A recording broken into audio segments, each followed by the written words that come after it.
श्री गुरुदेव भगवान की जय। श्रीमद् भगवद गीता के 12 अध्याय में श्री भगवान ने जो भक्त के लक्षण बताए हैं, वह ज्ञानी भक्त का ये लक्षण उसका सहज स्वभाव ही बन जाता है। उसे अपनाना या बुलाना नहीं पड़ता। ज्ञान भक्ति के सहारे ही ये गुण प्रस्फुटित होते जाते हैं उसके।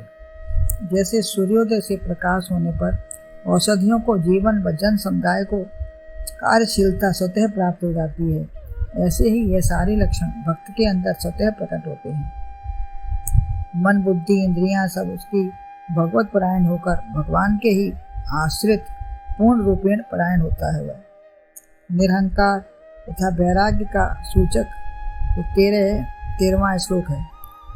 13वां श्लोक कहा है अद्वेष्टा सर्वभूता नाम, तो वो निरहंकार और वैराग्य का सूचक है। 14वां श्लोक है संयम का।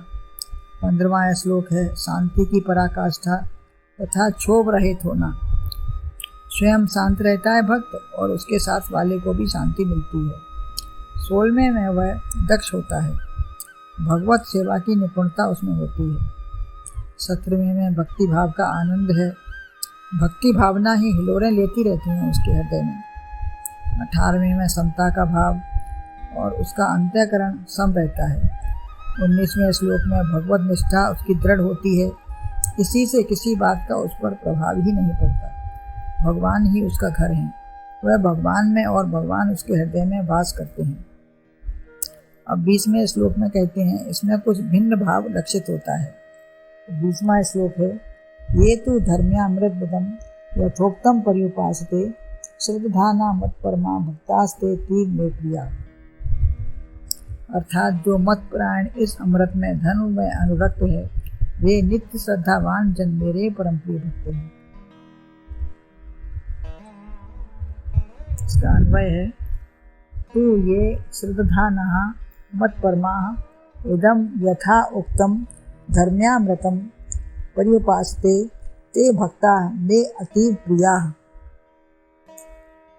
अर्थात परंतु जो श्रद्धा युक्त पुरुष मेरे परायण होकर इस ऊपर कहे हुए धर्म में अमृत को निष्काम भाव से सेवन करते हैं, वे भक्त मुझको अतिशय प्रिय हैं। भगवान को अतिशय प्रिय कौन से भक्त हैं?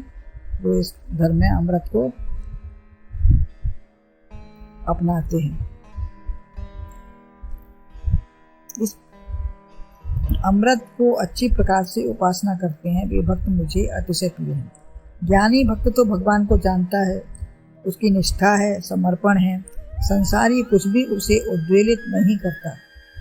उसे संसारी कुछ भी करे लेकिन वो स्वयं उद्वेलित नहीं होता, वो अपने में समान रहता है।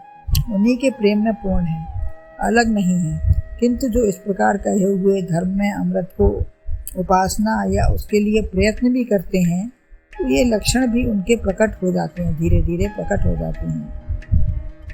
उनमें शांत, मौन, समता, करुणामय, अद्वेष्टा आदि आदि ये सब साधक के लक्षण हैं और उसकी साधना भी है। उक्त लक्षण उसकी साधना है। यदि सहज रूप से यह बात नहीं भी आती है तो कोई बात नहीं। कोई जन्म जन्मांतर से उसमें लगा है तो केवल बीज ही डालना है उसमें। जन्म जन्मांतर से उसकी उपासना या लगन लगी हुई है उसमें, तो वो थोड़ा बीज ही डाल देगा तो उसमें प्रस्फुटित होने लगेंगे। परंतु किसी की इतनी कठोर भूमि है कि भूमि में कठोरता समाप्त करके नम्रता लानी पड़ेगी। पहले उसकी कठोरता समाप्त करो, फिर नम्रता लाओ, तब बीज स्थापित करके चैतन्य को प्राप्त करेगा। अभी तो जड़ जैसा है, किसी के अंदर राग द्वेष भरा है, उसे निकालना है। अतः निराश ना हो, चाहे जैसे जब भी हो ही जाएगा। कोशिश करते करते करत अभ्यास के जड़ मत हो सुजान। रसरी आवत जात से सिल पर पड़ निशान। तो करने से सब कुछ मिल सकता है। जहाँ चाह वहाँ राह। जैसे भी हो, जहाँ भी हो, चल पड़ो। हृदय में इन बातों को धारण कर लो तो सिद्ध तो हो ही जाएगा। जो चारों ओर किले बंदी करके बाड़ा लगा लेता है इन गुणों का, वह चाहे जैसे भी हो सद्गुणों, संतवाणी, सद्विचारों को लाने का प्रयत्न करता है। ऐसा दृढ़ निश्चयी हो तो एक एक करके दुर्विचार स्वतः निकलकर सद्विचार आ ही जाते हैं। दृढ़ता हो तो मुसलमानों में बहुत नियम होते हैं, वो हज करके कहीं किसी का नहीं खाते, सिया सुन्नी भी आपस में नहीं खाते। लेकिन हिंदू तो दिखावा ही करते हैं खाने पीने का, चाहे जहाँ जैसा भी हो खा लिया। दिन रात शुद्धता, दिन रात का भी कोई परहेज नहीं, शुद्धता का भी कोई जगह, किसी का भी कुछ भी खा लें, सो लें, उठें बैठने का भी कोई संयम नहीं। यह भारतीय जीवन नहीं और धर्म नहीं है, इससे संस्कृति का ह्रास हो रहा है। व्रत संयम से रहे जो भी जहाँ भी आई कुछ भी कर लिया, बोला, खाया, आए गए, कुछ भी किया। परंतु धर्म में व्यक्ति यदि प्रयत्न करता है तो उस गलती या द्वेष को समाप्त करने की कोशिश करता है। यदि धर्म पूर्वक चलता है, मर्यादा में रहता है, तो उसको मिटाने की कोशिश करता है जो उसके अंदर गलतियां हैं। द्वेष से वाणी व शरीर का संयम करना है। जो द्वेष हमारे में है उसको संयम से रोकना है, वाणी को भी शरीर को भी, क्योंकि उसके अंदर भी भगवान का वास है। जिससे हम द्वेष कर रहे हैं उसके अंदर भी तो भगवान का निवास है। मैं क्यों अपना विचार खराब करूं? क्षण दो क्षण द्वेष आया, परंतु कंट्रोल से धीरे धीरे निकाला जा सकता है। प्रयत्न से सब हो जाएगा। साधक संसार की चीजों विकारों को हटा रहा है, प्रयत्नशील है। साधना किसकी करनी है? ऊपर कहे लक्षण धर्म अमृत है। एक तो पुण्य से स्वर्ग में जाने पर अमृत मिलेगा, ऐसा नहीं, वरन यह ऐसा अमृत है जो पतित होने से बचाता है। कहीं भी किसी भी अवस्था में हमको पतित नहीं होने देगा, कितने ही पतन से यह बचा लेगा। ये बैसाखी है, इसके सहारे से धर्म की रक्षा होता है। मरने वाले को जिला देता है और पीने वाले को मरने नहीं देता। जो इसको पीता है, जो इसको मानता है, चलता है इस पर, उसको मरने नहीं देता।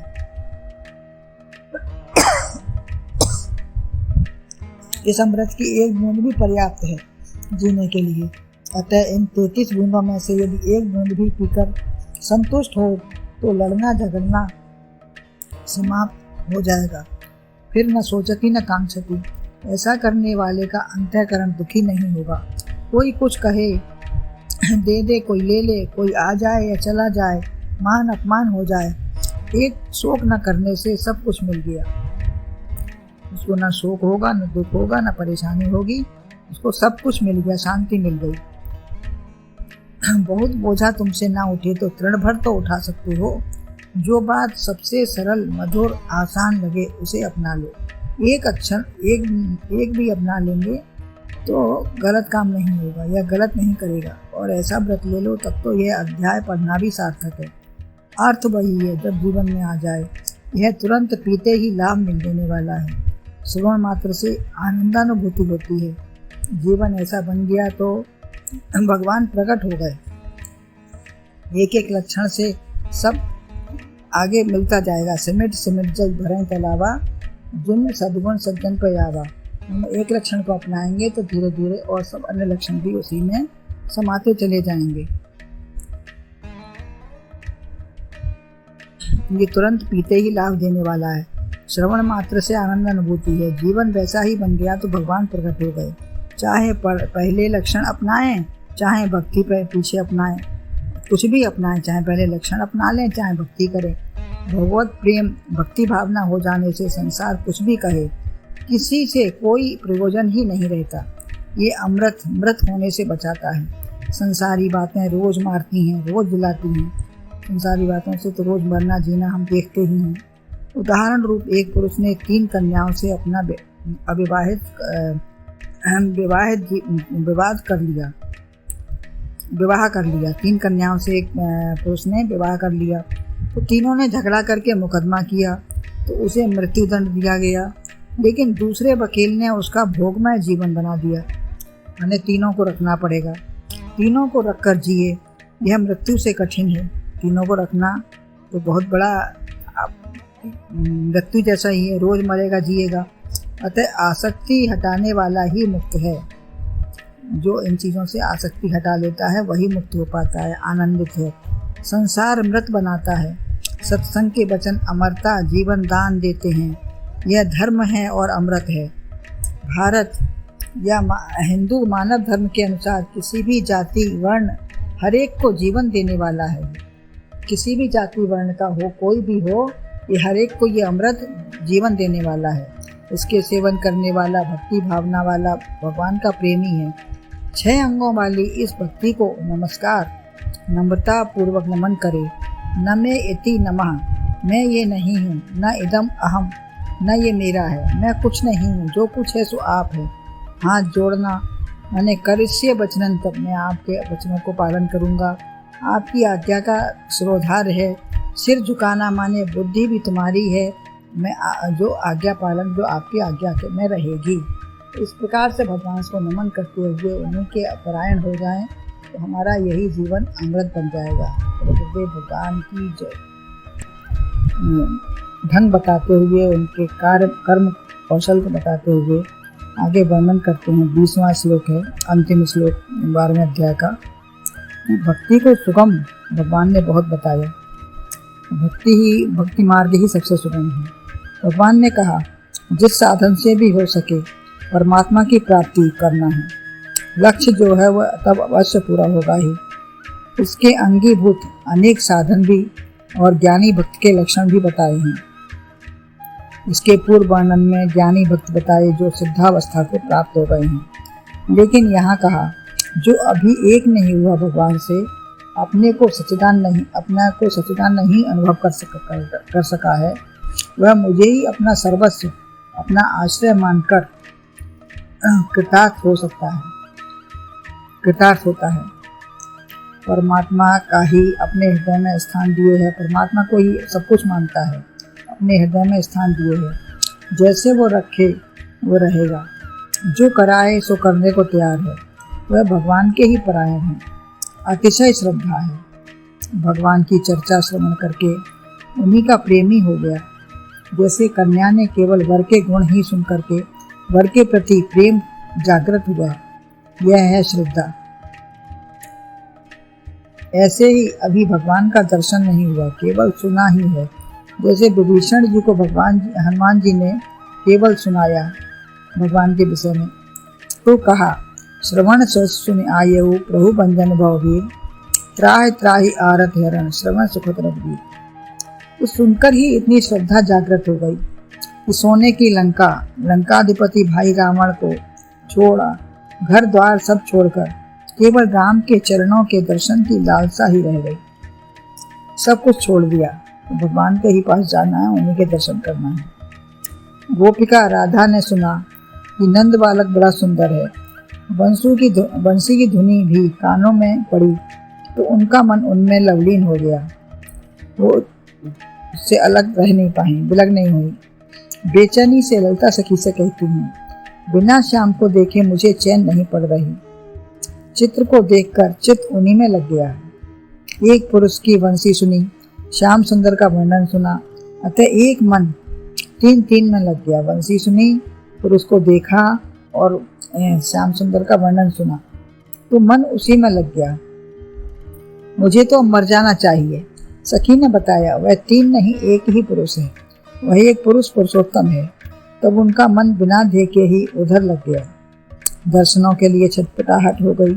ऐसे ही रुक्मिणी जी को नारद जी ने कृष्ण की बहुत मधुरता बताई, जिससे वो मिलने के लिए आकृष्ट हो गई और पत्र लिखा, सुनकर आपके दर्शनों के लिए मेरा हृदय बेचैन है, मेरा हृदय निर्लज्ज हो गया है। अतः श्रद्धा कानों से सुनकर ही हो जाती है। श्रद्धा वेद गुरु वाक्य हैं, श्रद्धा विश्वास। वेद जो हैं गुरु वाक्य हैं और श्रद्धा उसमें हो जाना यही विश्वास है। अतिशय विश्वास गुरु वेद शास्त्रों के प्रति होकर सत्य माने। संसार को भी कानों से ही सत्य जाना है तो भगवान के लिए ज्ञान चक्षु चाहिए। चर्म चक्षुओं से देखने को वो नहीं मिलेगा। श्रद्धा से ही श्रवण होता है, श्रद्धा से विश्वास, इन दोनों से लगन होती है। जब ये दोनों मिल जाते हैं, श्रद्धा और विश्वास, शिव और पार्वती रूप, तो तभी लगन होती है, फिर छटपटाहट होती है। किसी का पति पुत्र विदेश से आए तो मिलने की कितनी छटपटाहट होती है।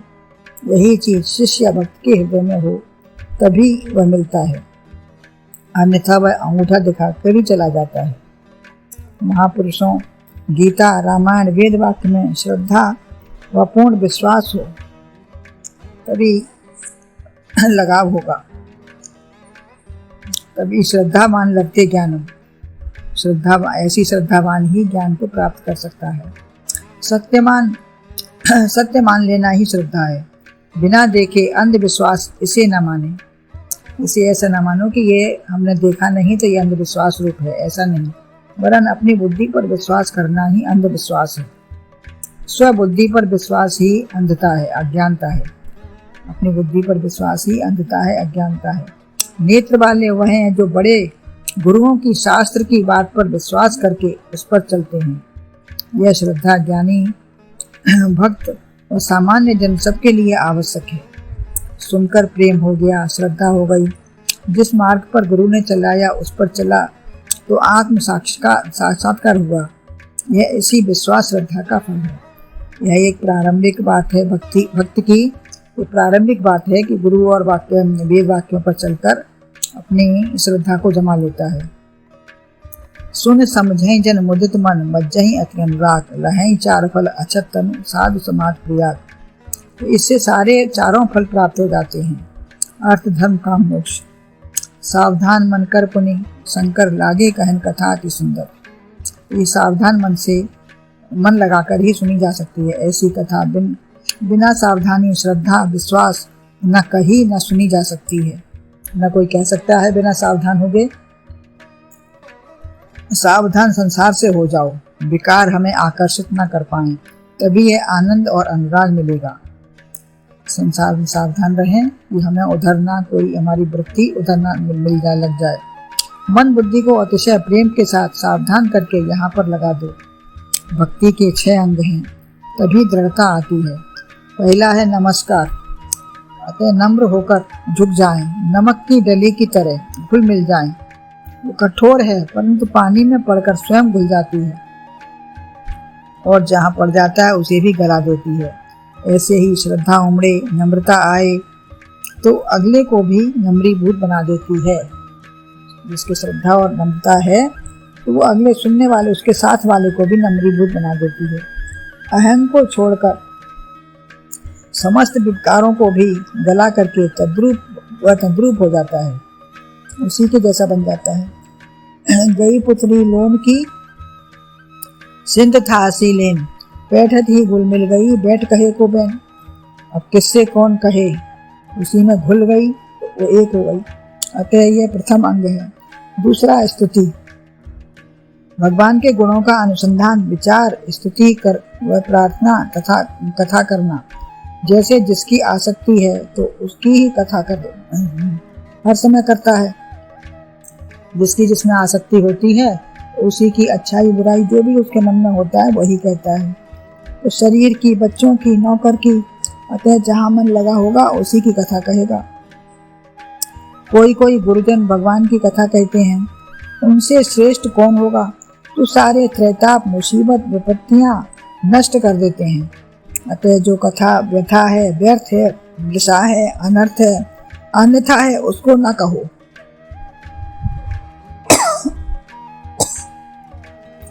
तब कथामृतम तप्त जीवनम तब विरीडतम कल्मषापहम। जो आपकी कथा है वही सब का नष्ट करने वाली है, जो सब प्रकार से आनंद देने वाली है। तीसरा है नियम पूजा। जहाँ जहाँ जो आवश्यकता है वही निष्काम भाव से करो। चौथा सर्व कर्म समर्पण, चाहे शरीर से संसार कोई भी कर्म हो वो भगवान के लिए ही समझकर समर्पण करते हैं। जब मैं ही नहीं तो जीवन क्या, मेरा कर्म क्या? जब मैं नहीं, मेरा शरीर नहीं, मैं कुछ भी नहीं, तो मेरा जीवन भी क्या है? भगवान के लिए है जो कुछ है, और जो कर्म हो रहा है सब उसी के लिए, उसी के द्वारा हो रहा है, सब कुछ भगवान का है। तो ऐसा समझकर समर्पण कर दे। पांचवा है स्मृति, मैं आपको कभी ना भूलूं। स्मृति भगवान की बनी रहे, उनको ना भूले, प्रतिपल स्मरण रहे, वही मेरे रोम रोम में समाया है, इंद्रिय गोलकों में बैठा है। मन, बुद्धि, चित्त, अहम, सर्वाधार, आधार, अधिष्ठान, एकमात्र आराध्य देव मेरा परमात्मा ही है। दूसरों से खुशामद, इच्छा या उनके वशीभूत होना ये भक्ति नहीं है।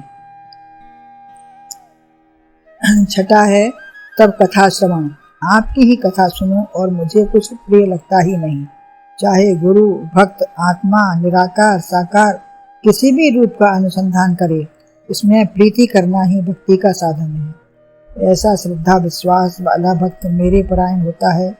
अतः भक्ति ही अमृत है। जो भक्ति है यही अमृत है। ऐसे भक्त छोटे बालक रूप हैं, परंतु मेरे परायण हैं। धर्म रूपी अमृत जिन्हें प्राप्त हो गया है, वह भक्त मुझे अतिशय प्रिय है।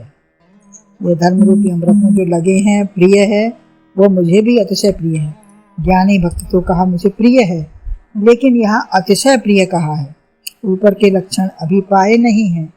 जो अभी भगवान ने ऊपर लक्षण बताए हैं, वो उस भक्त को अभी मिले नहीं है। वो छोटा बालक है, वे कोशिश कर रहा है, वरन पाने की कोशिश कर रहा है, उसी में प्रयत्नशील है, लगा है। तो ऐसे भक्त को भगवान अतिशय प्रिय हैं, चाहते हैं।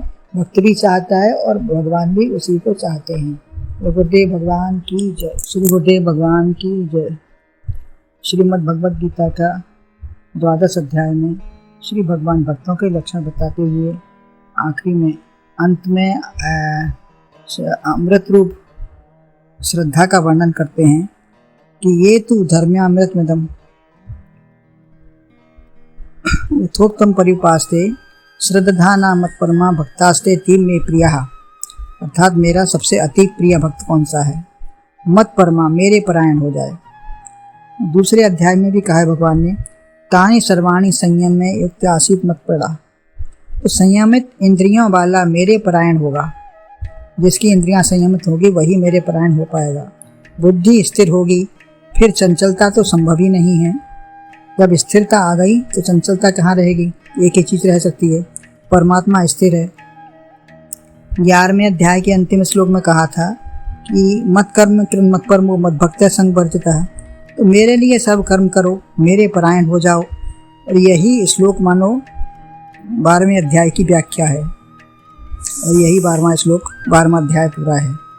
11 में मत पराह कहा, ये तो सर्वाणी कर्माणि मई संन्यास मत पराह। जिसने समस्त कर्मों का मुझ में अर्पण कर दिया और मेरे परायण हुए का अन्य कुछ है ही नहीं, वह मेरा ध्यान करते हुए मेरे ही परायण और आश्रित है। वही मैं ही उसका सर्वस्व हूँ। अपना तर्क बुद्धि या आग्रह कुछ है ही नहीं उस भक्त का, क्योंकि मेरे परायण वाला ही मुझे प्राप्त कर सकेगा। उसमें 2 ही विशेषता हैं, मेरे परायण हो, मत परायण, मत परमा। और मेरे में ही हर बात की श्रद्धा है, अर्पण है, समर्पण है, शरणागति है।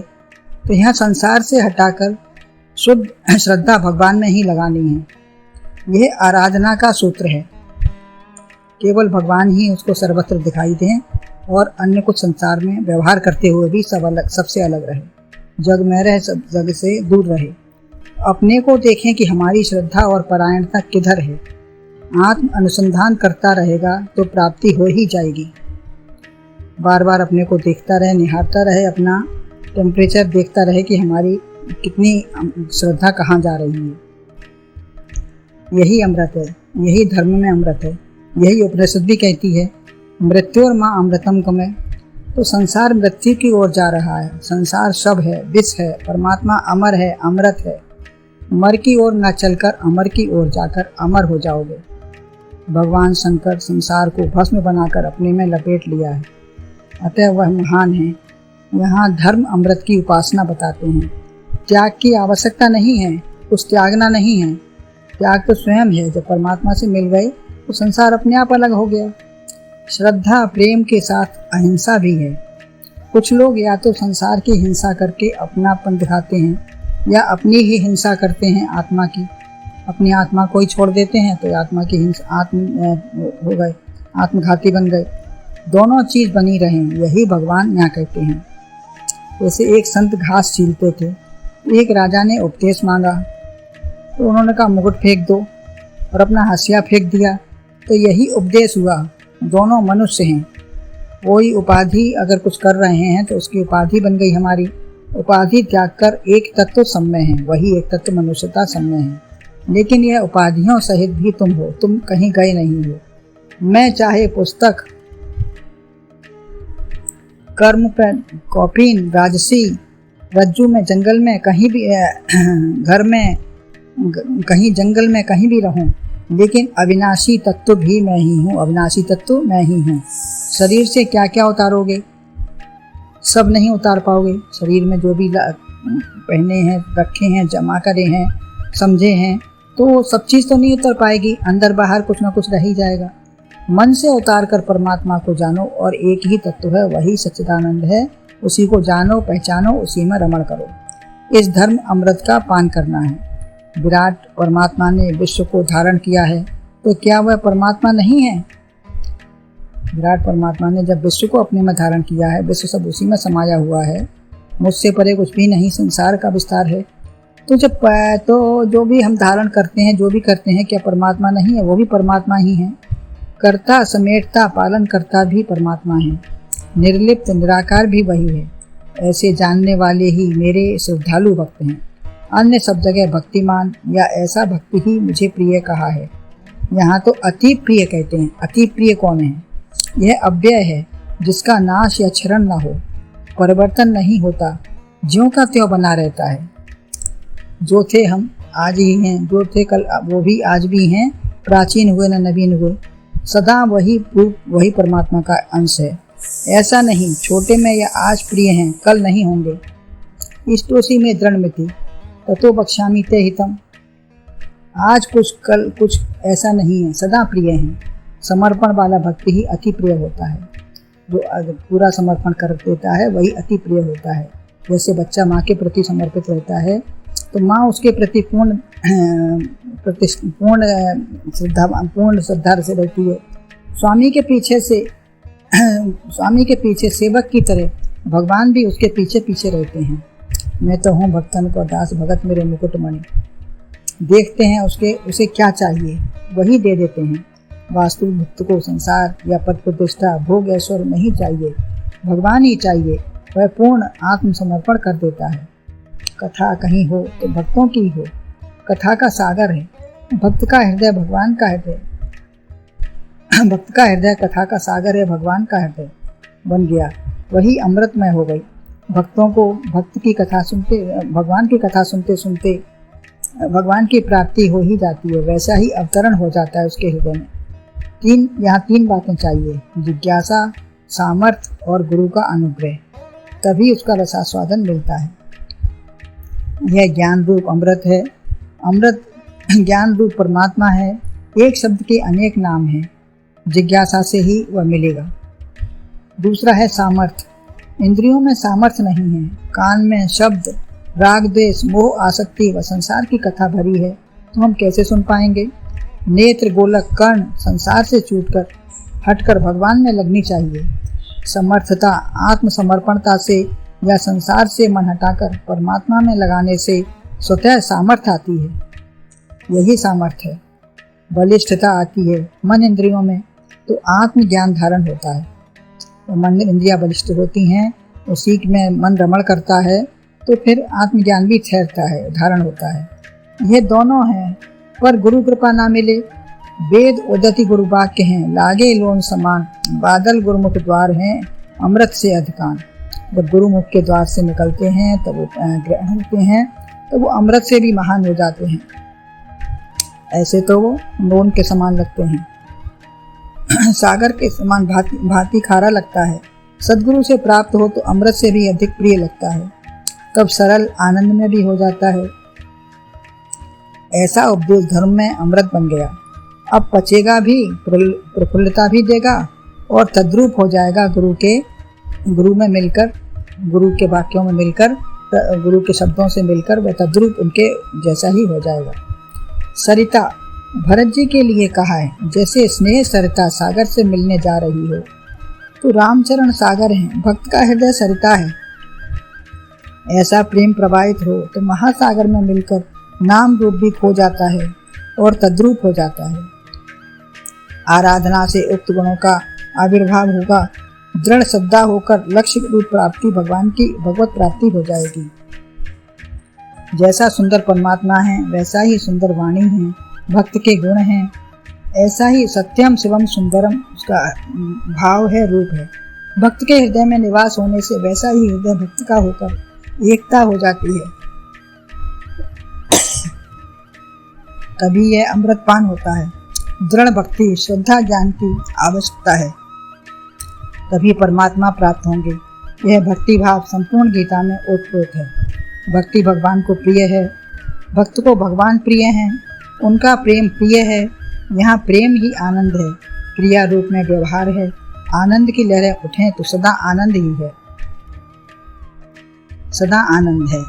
उनको गुरु ने ज्ञान भंगिया पिलाए दे, रह रहे के आवे आनंद वाहो राम। जब गुरु की ज्ञान रूपी भक्ति भगवान भंगिया जब हमारे हृदय में, मन में, भाव में छा जाती है, तो रह रहे के हमको हर समय वही आनंद प्राप्ति होगी। यह भक्ति ही अमृत के समान है, जो अतिशय प्रिय है। तो जो भक्ति भक्त को प्रिय है, तो भगवान को भक्त प्रिय है। ओम तत्सइति, ओम तत्सत, यह भगवान के नाम है। इसके साथ में श्रीमद् भगवद गीता है, जो स्वतः गायी है, जो उपनिषदों में कहा गया है, ब्रह्म विद्या में कहा है, यही इसमें भी, गीता में भी है। यह इन सबका घर है। ऐसा इस योग शास्त्र में अर्जुन श्री कृष्ण संवाद में जो भक्ति योग रूप में है, यहाँ उसका वर्णन हुआ है। बोलो गुरुदेव भगवान की जय। पूर्णमदः पूर्णमिदं पूर्णात् पूर्णमुदच्यते पूर्णस्य पूर्णमादाय पूर्णमेवावशिष्यते। द्वादशोऽध्यायः सम्पूर्णम्।